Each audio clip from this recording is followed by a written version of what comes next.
Go live. Hallo zusammen, ich bin live heute Abend. Habt ihr einen schönen Samstag gehabt?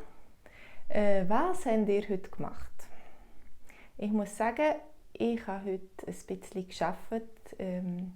Ich habe heute ein bisschen geschreinert. Ja, macht ihr das auch manchmal? Vielleicht mehr Männer als Frauen. Also, ich habe da, jetzt muss ich schauen, ich habe ein Möbel gemacht. Seht ihr? Und ich möchte euch jetzt die Werkzeuge zeigen. Das ist so ein Möbel mit 2 Tablern. Und jetzt muss ich noch schauen, ein paar Sachen fehlen noch zum Fertigmachen. Und heute will ich euch die Werkzeuge zeigen. Also, ich habe zuerst mal, wo ist er, der Meter? Ich habe zuerst mal auf den Meter gebraucht. Ich habe zuerst mal alles gut messen und einzeichnen. Hallo Ahmed. Ich musste einzeichnen, wo ich Löcher bohren will und wo ich Dübel rein tun und wo ich Scharnier rein tun. Also das ist 1 Meter. Ich habe 1 Meter gebraucht und ganz genau messen. Und natürlich auch das Winkeleisen. Das ist wichtig, dass man immer einen guten, rechten Winkel hat. Also mit dem kann man sehen, ob der Winkel recht ist. Wenn das Möbel nachher schief ist, das bringt natürlich nicht viel. Die Bretter habe ich schneiden beim Schreiner. Also die Bretter sind schon geschnitten. Ich habe keine grosse Sage gebraucht. Das habe ich nicht da. Für kleine Sachen habe ich da den Winkelschleifer gebraucht. Da habe ich wie heisst das? So eine Scheibe für Holz, zum Holz schneiden drin. Aber ich auch, zum Beispiel, als ich Scharnier musste kürzen, dann habe ich auch für Metall gebraucht. Da habe ich so eine Scheibe drin zum Metall schneiden. Metall schneiden, genau.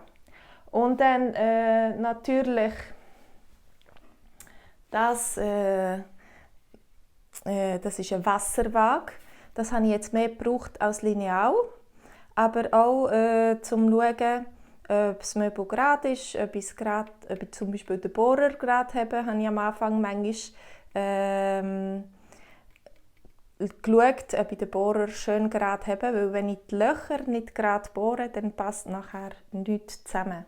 Also ich habe auch die Wasserwaage gebraucht. Das ist nicht so eine lange Wasserwaage, etwa 60 cm oder so. Genau. Und dann, wenn ich dann etwas Kleines weggeschnitten habe oder so, habe ich dann mit den Metallfielen die Ecken ein bisschen gefielt. Und nachher habe ich dann noch Schleifpapier gebraucht. Schleifpapier habe ich nicht da. Nachher habe ich dann mit dem Schleifpapier das fein geschliffen. Ja, und dann den Bohrer habe ich 2 Bohrer, also die grossen Löcher oder so, da habe ich so einen grossen Bosch-Bohrer. Das ist ein starker Bohrer. Hallo Jörg. Der ist einfach auch ein bisschen schwer und nicht so handlich. Den muss man immer mit 2 Händen haben.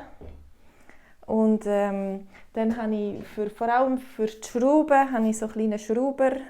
Den brauche ich manchmal auch zum kleine Sachen bohren. Das ist viel handlicher. Mit dem kann ich, es braucht weniger Platz. Man kann auch irgendwo innen dazukommen. Man kommt besser zu in einem Möbel zum Beispiel. Und man kann es brauchen als Schraubenzieher. Das ist super. Ich habe keine Schrauben von Hand reinschrauben.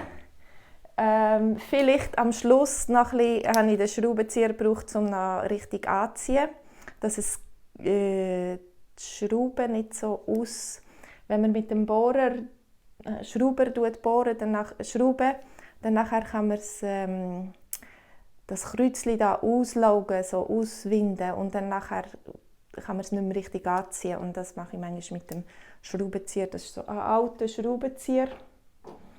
Das ist ein Kreuzschraubenzieher. Da seht ihr.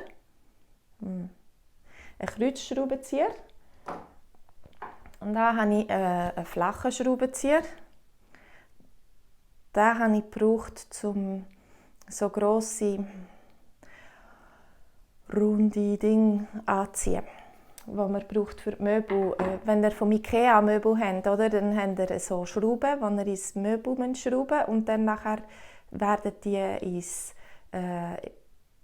ins Brett hineingesteckt und dann hat es so einen Kopf, den man drehen kann, dass es dann angezogen ist. Das war für das. Nachher beim Bohrer, da habe ich noch ein Set von Bohrer. Ich habe viele Holzbohrer gebraucht. Das sind Holzbohrer. Die kommen mit dem Spitzbohren, das ist gut, mit dem kann man gut zielen und man rutscht nicht so ab. Vor allem, wenn man vorher noch vorgelocht hat mit einem Nagel, dann rutscht man weniger ab. Und dann habe ich auch zum Teil Metallbohrer gebraucht. Das sind Metallbohrer. Und dann, was ich nicht gebraucht habe, was ich musste aufpassen, dass ich die nicht nehme, weil das ist ein Betonbohrer und das wäre nicht gut gewesen. Der ist für Beton, der hat da die Flügel vorne. Aber zum Beispiel, wenn ich eine Lampe aufhänge oder so, dann brauche ich die und die gehen ganz gut rein. Ja, was habe ich da noch? Das ist etwa alles, was ich euch zeigen wollte. Also ich habe mit diesen Werkzeugen gearbeitet und natürlich, nachher habe ich alles angemalt mit dem Pinsel. Ich habe Farbe gekauft, das ist Imprägnat, wo etwas weiss ist, aber wo man die Struktur des Holz doch noch sieht. Und dann habe ich das mit dem Pinsel schön angemalt und musste Geduld haben, bis es trocknet. Es ist nicht gut, wenn man zu früh weitermacht. Also das sind meine Werkzeuge hinter mir auf dem Schränkchen, das ich gemacht habe. Das Schränkchen, das hat Räder. Das kann ich so verschieben. Und dann können wir da Sachen vornehmen und das Schränkchen wieder versorgen, wenn wir es nicht brauchen. Das ist so für was ist das? Für einen Mixer. Ja, im Chor brauchen wir ein Mikrofon und einen Mixer. Und dann haben wir jetzt den in einem schönen Schränkchen mit Rädern und können es dann wieder versorgen.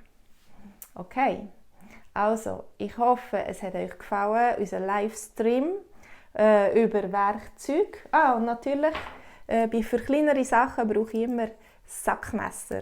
Das habe ich auch immer gerne dabei. Jetzt muss ich eben gerade noch beim Schloss etwas machen und für das brauche ich jetzt Sackmesser, weil ich muss das Blechchen ins Holz einlassen. Also ich habe das Blech da, das Blech vom Schloss, das habe ich nicht mit einberechnet. Ich habe das Schloss zu nahe angeschraubt und jetzt muss ich das ein bisschen ins Holz rein tun und dann muss ich ein bisschen Holz rausschneiden mit dem Sackmesser.